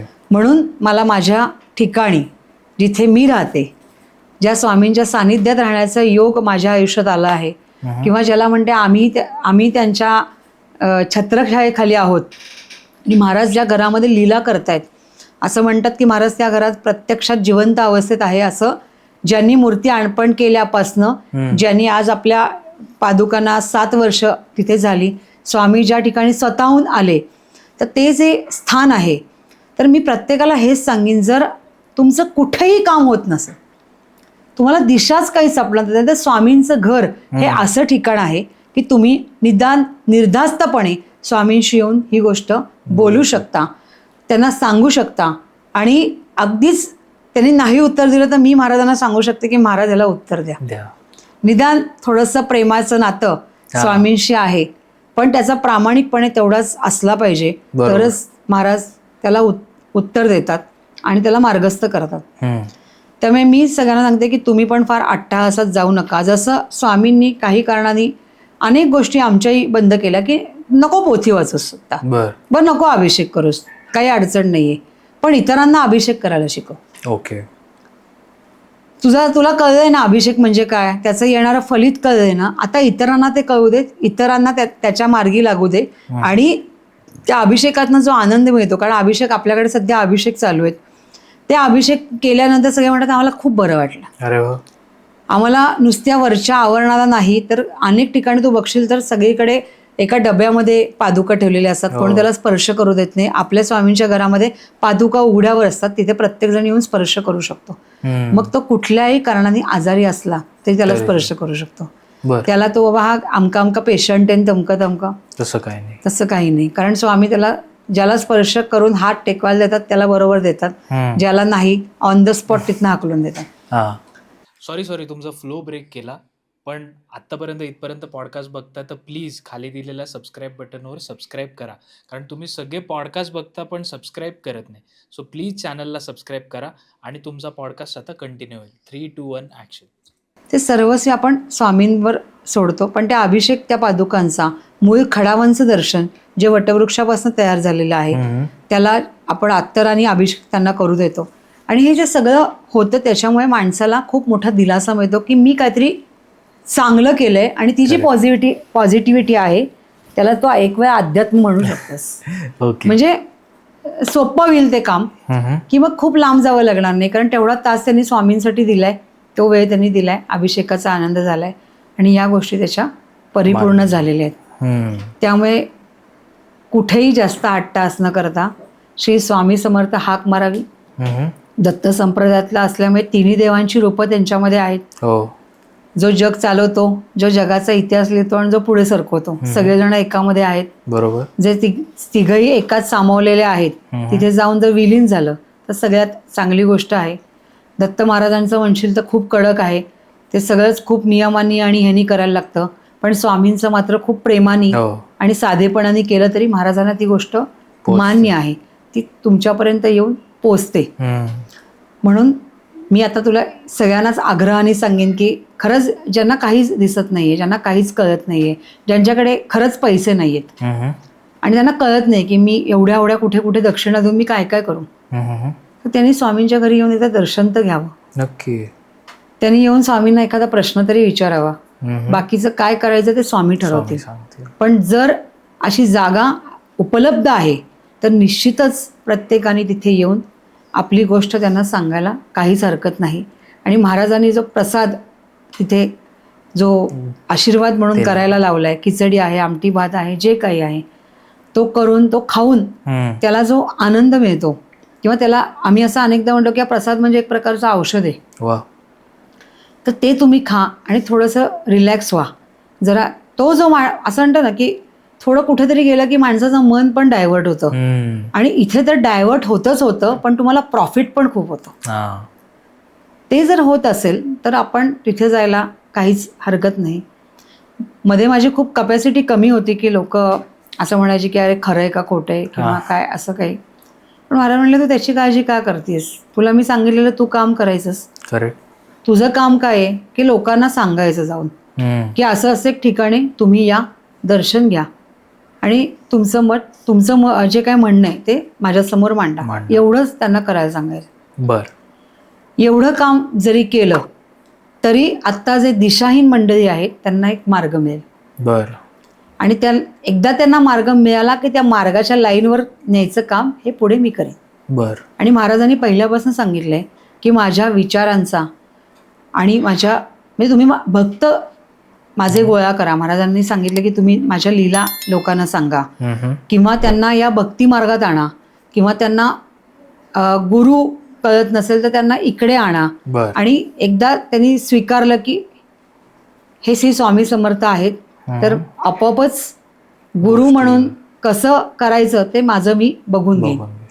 आणि हे अनेक उदाहरणांवरनं महाराजांच्या या घरी अक्षरशः समोर आलंय हे, म्हणून मी इतक्या कॉन्फिडेंटली सांगू शकते. कारण पुण्यातले एक प्रख्यात डॉक्टर आहेत, प्रख्यात डॉक्टर, प्रचंड नास्तिक आहेत. अर्थात ज्यांना शास्त्र कळतं, ज्यांना जन्ममृत्यू कळतो, अर्थात ते मान्य करतात की सगळ्या गोष्टी आमच्या हातात नसतात, देवाच्या हातात पण असतात, पण मोठ्या मनाने मान्य करत नाही. आणि त्यांचे एक ओळखीची व्यक्ती ते म्हणले की अरे मी तिथे नेहमी जातो दर्शनाला, तू चल स्वामींच्या घरी. ते कुठं स्वामींच्या घरी जाणार, मला इथे अपॉइंटमेंटची म्हणजे अजिबात वेळ नसतो. तर ते म्हणले नाही माझ्यासाठी तरी चल तू, आणि तुझा जो काही प्रश्न आहे तो तू सांग. मी काय सांगणार बिगणार नाही, मला काय गरज नाही ते सांगण्याची. पण तरी त्या व्यक्तीने काय माहीत नाही काहीतरी करून त्यांना समोर आणलं आणि त्यांनी पहिले माफी मागितली की हे स्वामींना मानत नाहीत, हे पूर्ण नास्तिक आहेत. मी म्हटलं तो माझा काही प्रश्नच नाही ना, ते स्वामी आणि ते बघतील, माझा त्याच्यात काय नास्तिक आहे तर मी त्यांना काय ओरडणार नाही तुम्ही नास्तिकच कसे स्वामींचंच का नाही करत. म्हणलं मग त्यांचा ते आलेत याचा अर्थ कुठंतरी कोणीतरी अर्धा तरी कान धरून इकडे आणलेलं आहे, हे 100%. व्यक्ती म्हणून तुम्ही नाही आणू शकत, ही दैवीच ताकद असावी लागते. आणि इथे आल्यानंतर त्यांना म्हटलं तर त्यांना नाही सांगायचं तर तुम्ही सांगा त्यांचं ऐका, पण ते समोर आहेत ना तुम्ही सांगताना. तर म्हणले काय नाही, यांची मुलगी अशी फॉरेनला आहे आणि तिला यायचंच नाही इंडियात परत, आणि त्यांना हिची फार काळजी वाटते आणि सगळं लग्नही होत नाही, काही नाही, काय करायचं आता काही कळत नाही. तर महाराजांनी मला सांगितलं की त्या व्यक्तीकडे बघ. मी त्यांच्याकडे बघितलं, ते बाकीच्या ठिकाणीच बघत होते, त्यांना बाकीचं काही पडलेले नव्हते. महाराजांनी सांगितलं काही झालं, तुमच्या मुलीने किती अट्टास केला की मी फॉरेनला राहील, तरी ही मुलगी 3 महिन्याच्या इथं परत येईल आणि ती इथंच सेटल होईल, ती तिथं राहणार नाही. अक्षरशः 2 महिन्याच्या आत ती मुलगी इथं परत आली. आज इथेच तिची प्रॅक्टिस चालू आहे आणि ती पुण्यातच राहते. तर तुम्ही नास्तिकात का आस्तिकात जे काही घडणार आहे ते घडणारच आहे ना. याला तुमच्या आस्तिकते नास्तिकतेचे जे इथं लिहिलंय तेच होणार आहे. आता तुम्ही नास्तिक असूनही महाराजांनी तुम्हाला का उत्तर दिलं, तर तुमची तळमळ होती की स्वामींच्या घरी यायचं असंच मज्जा म्हणून. महाराजांनी तेव्हा अनेक लोकांना अशी जेव्हा मज्जा म्हणून स्वामींकडे एक पंजाबी माणूस महाराजांकडे आला होता, या पे स्वामी समर्थ कहा है असं त्यांनी विचारलं होतं, तेव्हा महाराजांनी या कोई स्वामी समर्थ नाही ज्या आगे का गावच्या. तर हे जे होतं ते महाराजांची ती पद्धत आहे. आणि तसंच त्यांनी त्याला उत्तर दिलं. मग नंतर स्वामींनी त्यांना दर्शन दिलं. सगळी अगदीच वेगळे, जेव्हा माझ्याकडे परप्रांतीय लोक येतात तेव्हा मला ही नेहमी आठवण होते की महाराजांनी त्या पंजाबी माणसाला असं उत्तर दिलं होतं. तर हे दिल्यानंतर महाराजांनी आता ते सांगायला आले की नाही, आता माझी मुलगी परत आली आणि आता इथे समोर आहे ती, आता माझ्या मनाला दिलास आहे. त्याच्याकरता महाराजांनी त्यांना कुठलंही नामस्मरण करायला नाही लावलं. त्यांनी फक्त त्या जागेपर्यंत येऊन पोहोचण्याचं फलित त्यांना दिलं, जे आतापर्यंत ते येत नव्हते. ओके. तर ह्याला अध्यात्माची गरज नाही, याला कशाची गरज नाही, याला विश्वास अविश्वासाची पण गरज नाही. निदान माणसाने इतकं तरी समजून घेतलं पाहिजे की जर आपल्याला एखादा मार्ग कुठंतरी कळत न कळत, मग पॉडकास्टच्या माध्यमातून असो, अन्यथा कोणातरी ओळखीतनं असो किंवा काहीतरी निमित्ताने असो, जर समोर येत असेल आणि पुन्हा पुन्हा तो समोर येत असेल तर याचं कारण तेच आहे की तुझा हाच मार्ग आहे. करेक्ट. तर अनेकदा आपले पॉडकास्ट म्हणजे कोणाकोणाचे असे वर येतात आणि पुन्हा पुन्हा येतात. मोबाईल उघडला की तेच दिसतं. मोबाईल, अरे म्हणजे याचा अर्थ काय, तर तुला त्या ठिकाणी जायचं आहे पण तुझ्या कॉशियसला ते पटतंय का, तुझ्या मनाला ते पटतंय का, आणि म्हणूनच जसं मी मगाशी म्हणलं की जे मीडियातली मंडळी आहेत त्यांना क्लिक झालं की नाही मला इथंच जायचंय. आता तो तर माणूस अशा ह्याच्यावरती आहे की त्यांना खरे खोटे आणि सगळेच ब्रॉडकास्ट ऑल ओव्हर चांगल्याच पद्धतीने कळतात. असं इव्हन माझ्याकडे एक असं रोल केलेला मुलगा आला होता की ज्यांनी आत्ताच एका संताचा रोल केला. बर. आणि सिरियल संपली. सिरियल संपल्यावर प्रॉब्लेम आला की त्याला कामच मिळेना. बर. तर करायचं काय. आता तो जेव्हा आला नंबरला तेव्हा सगळ्यांनी त्याला ओळखलं की तू या सिरियलमध्ये असं लीड रोल केलास. आणि तो होऱ्या होता. महाराजांनी जेव्हा तो महाराजांच्या समोर उभा राहिला तेव्हा महाराजांनी एकच गोष्ट सांगितली की तुला आता केस वाढवायचे आणि तुला मोठी दाढी वाढवायची. ओके. आणि तुझं काम होणार आहे. आणि अक्षरशः त्याला पोथीचं पण एक वाचन करायला महाराजांनी दिलं की ही पोथी. आता त्याने संताचं काम केल्यामुळे किंवा एका देवाचं किंवा महात्माचं काम केल्यामुळे त्याला पोथीचा अर्थ तरी कळत होता. काय रोल तर रोल त्याच्यातनं त्याला ते तरी कळत होतं की पोथी नावाचं असं काहीतरी असतं. त्या महाराजांनी त्याला ती पोथी दिली, हे वाच आणि तुझं असं असं काम होईल. आणि त्यांनी त्याप्रमाणे त्याचे आता त्याला काय होतं की मी या रोलमधनं गेलं की लोकांनी मला ओळखायला पाहिजे, त्यामुळे तो टिपिकल पद्धतीनेच राहत होता. पण महाराज त्याचं कॅरेक्टर चेंज करत होते. त्यामुळे त्यांनी केस वाढवले, दाढी वाढवली, त्यानंतर फोटो पाठवला की असं असं मी केलंय. आणि अक्षरशः ती पोथी सुरू केली आणि 2 महिन्याच्या आत त्याला दुसरं काम मिळालं. तर महाराज आता महाराजांची पण दाढी एवढीशी आहे त्याच्यामध्ये. म्हणजे मजा म्हणजे जेव्हा महाराजांची मूर्ती आली ना तेव्हा महाराजांना मला दाढी नको होती कारण मला महाराजांना रूपं द्यायची होती. तर ज्यांनी ती मूर्ती बनवली नाही स्वामींना पहिल्यापासूनच दाढी होती, दाढी कशी काढणार त्यांची, मिशी कशी काढणार. तू त्यांना देवीचं रूप दिलं तरी स्वामी देवीसारखंच दिसणार, त्याच्यात दाढीमध्ये नाही येणार. तर तेव्हा महाराजांनी हे कॅरेक्टर त्याला चेंज केलं. महाराजांचं मला हे आठवलं की अरे स्वामी म्हणतात एकदा तू माझ्यापाशी आलायस ना मग तुला कसं फक्त राहायचं, तुझं प्रेझेंटेशन कसं चेंज करायचं. म्हणजे आता याला अध्यात्म आहे का तर नाही, याला प्रॅक्टिकल आहे ही गोष्ट की तुला असं चेंज केल्यावरच तुझं काम होणार आहे. आणि त्याचं काम झालं, त्याला काम मिळालं आणि त्याच्यावर पण त्यांनी टाकलं. असं मला वाटतं 2 ते 3 ऍक्टर्स येऊन गेले की ज्यांच्या काही कारणाने आणि त्यांना ती कामं मिळाली आणि त्यांनी ते टाकलं पण आठवणीने. मुख्य ऍक्टर्स टाकतात त्यातच मला कौतुक आहे की त्यांनी ते टाकलं आठवणीने आणि असं झालं. म्हणून मी सगळ्यांना खास करून तुझ्या या पॉडकास्टच्या निमित्ताने सगळ्यांना आवर्जून आग्रह करीन की स्वामींच्या घरी एकदा तरी या. त्याचे नियम फक्त जे आहेत गुरुवारचे 5 ते 9 दर्शन आणि प्रश्नासाठीचे नियम. याच्यासाठी तुम्हाला तुमचं नाव आणि पत्ता व्हॉट्सअपला महाराजांच्या टाकायचंय. तो तुझ्या पॉडकास्टमध्ये तू पत्ता आणि तिथे नंबर दिलेलाच असतो. एकदा या, नुसतं दर्शन घ्या. बरं तिथे काय पत्रिका आणायची नाही, काही नाही. महाराजांकडे बघितलं तर तुमचं काम होईल. एवढी कुठेतरी महाराज एक शाश्वती देतात. आणि मला असं वाटतं की जगातल्या सगळ्यांनीच आनंदी राहावं, सुखी राहावं, त्यांचे प्रश्न सुटावेत. ज्या बॉदरेशन खाली आज माणूस प्रत्येक ठिकाणी जगतो आहे, निदान संकट जरी आलं तरी त्यांनी ते आनंदाने फेस करावं. ही ताकद स्वामी समर्थ त्यांच्या ताकदीवर देत असतात. म्हणून स्वामींचं घर, म्हणून स्वामींचा अट्टाहास आणि म्हणून हा स्वामींचा 3रा डोळा की एवढ्या गर्दीत नाही स्वामींच्या घराकडे जाणं आणि दाखवलेली दिशा तिथपर्यंत येऊन पोहोचणं. हाच एक सगळ्यात महत्वाचा आणि मौलिक जी गोष्ट आहे ती आज मी तुला सांगितली. वा. आणि आपलं नेहमीप्रमाणे एकदा तुम्ही ऍड्रेस पण तुमच्या ह्यानी सांगा. ऍड्रेस म्हणजे स्वामी माझे स्वामींचे घर. आणि मुख्य सगळ्यांना पुण्यातली मंडळी आहेत त्यांना लक्ष्मी रोड तर माहिती आहे, पण साई प्लॅटिनम लक्ष्मी रोड पुणे 30. आणि मेन तुझा फोन नंबर दिला असं त्यांना सगळ्यांना खूप सोपा जाईल. आपला ऍड्रेस गुगलवर पण आहे. तुम्ही स्वामी माझे स्वामींचे घर, कारण स्वामींचे घर टाकले तर अजून एका ठिकाणचं पण स्थान येतं आहे. पण आपल्याला पहिलं स्वामींचं घर पेक्षा स्वामी माझे हा जो आग्रह अट्टाहास आहे तो पहिला महाराजांनीच ते नाव दिले की स्वामी माझे आणि स्वामींचे घर. तिथे सगळा तुम्हाला मॅप वगैरे सगळं तिथे दिसेल. फक्त नियमांचं उल्लंघन करून येऊ नका. जे नियम महाराजांनी दिले आहेत त्या नियमाप्रमाणेच तुम्हाला यावं लागेल. मला आत्ता वेळ आहे म्हणून मी आलो असं महाराजांच्याकडे नाही चालणार. आणि गुरुवार व्यतिरिक्त अजिबातच नाही.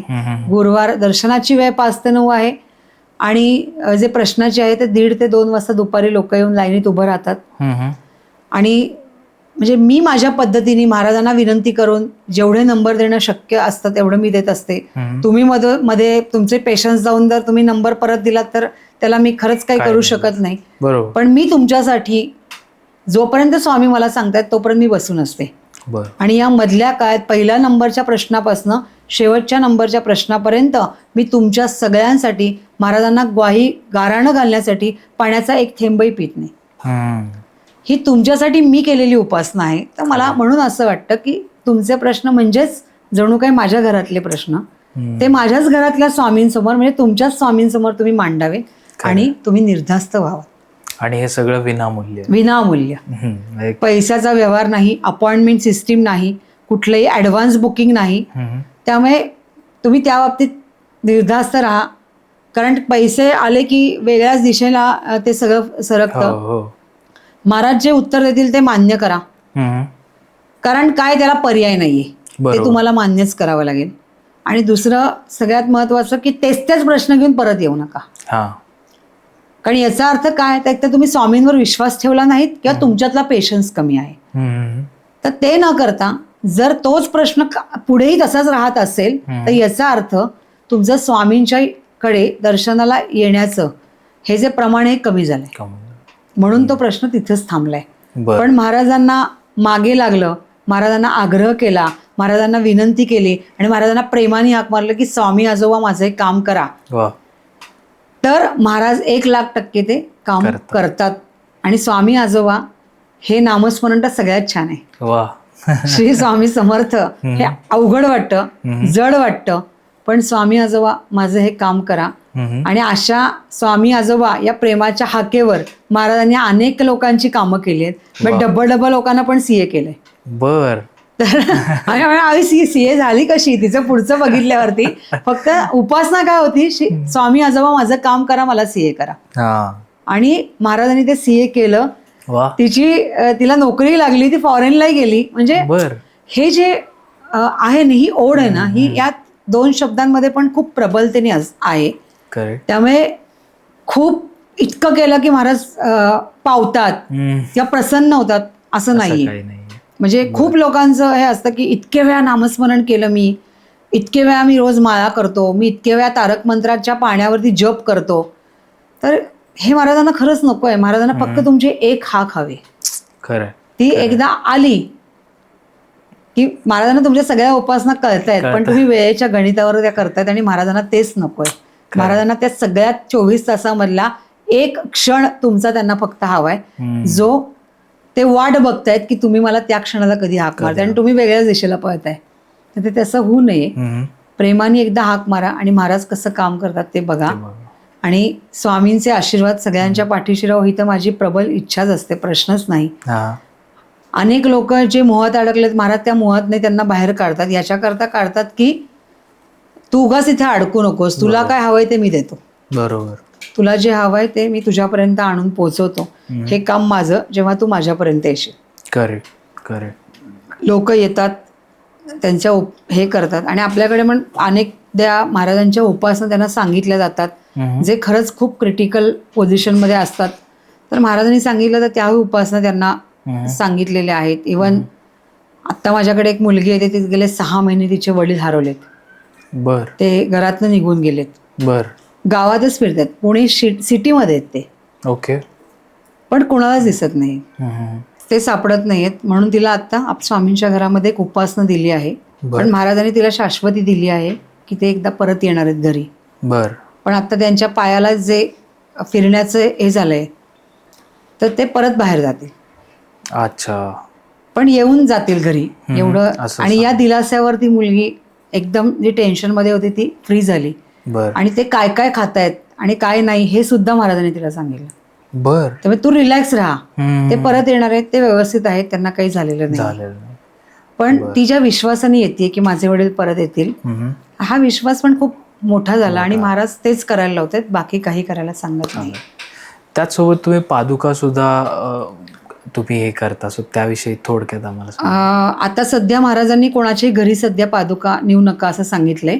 पण आता ज्या ठिकाणी कार्यालय आहेत, म्हणजे जास्तीत जास्त लोक ज्या ठिकाणी एकत्र येऊ शकतात, म्हणजे समजा एक सोसायटी आहे त्याच्या त्यांनी हॉलमध्ये महाराजांच्या पादुका बोलवल्या, कोणाचे वैयक्तिक घरी न जाता, तर तिथे आपण सामूहिक अभिषेक पादुकांचा करू शकतो. पादुकांचं नामस्मरण किंवा त्यांचे जे काही विधी आहेत पादुकांचे ते आपण करू शकतो.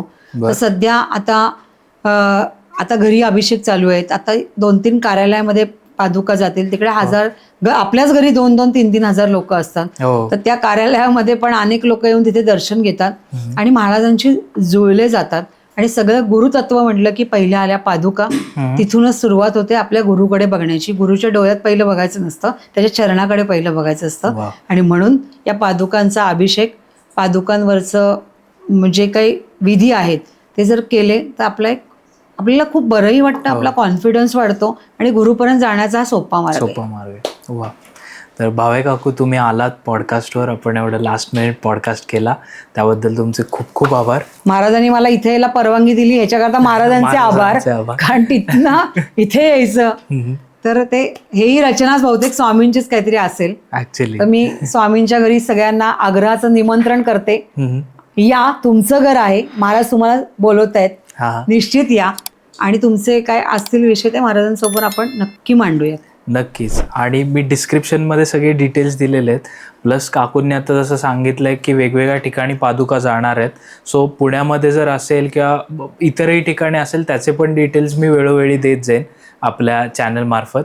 आणि तुम्ही काकूंचं सुद्धा चॅनल आहे, अर्थातच स्वामींच्या नावानेच आहे. सो ते पण तुम्ही सबस्क्राईब करा. इंस्टाग्राम पेज आहे ती सुद्धा फॉलो करा. मी सगळे जे डिटेल्स आहेत ते डिस्क्रिप्शनमध्ये दिलेले आहेत. तर भावे काकू, आपलं स्वीट टॉकचं रिच्युअल आहे, पॉडकास्ट एंड करताना आपण फिस्ट पंपने पॉडकास्ट एंड करतो आणि श्री स्वामी समर्थ म्हणतो. तर आजचा आपण पॉडकास्ट एंड करूयात. श्री स्वामी समर्थ.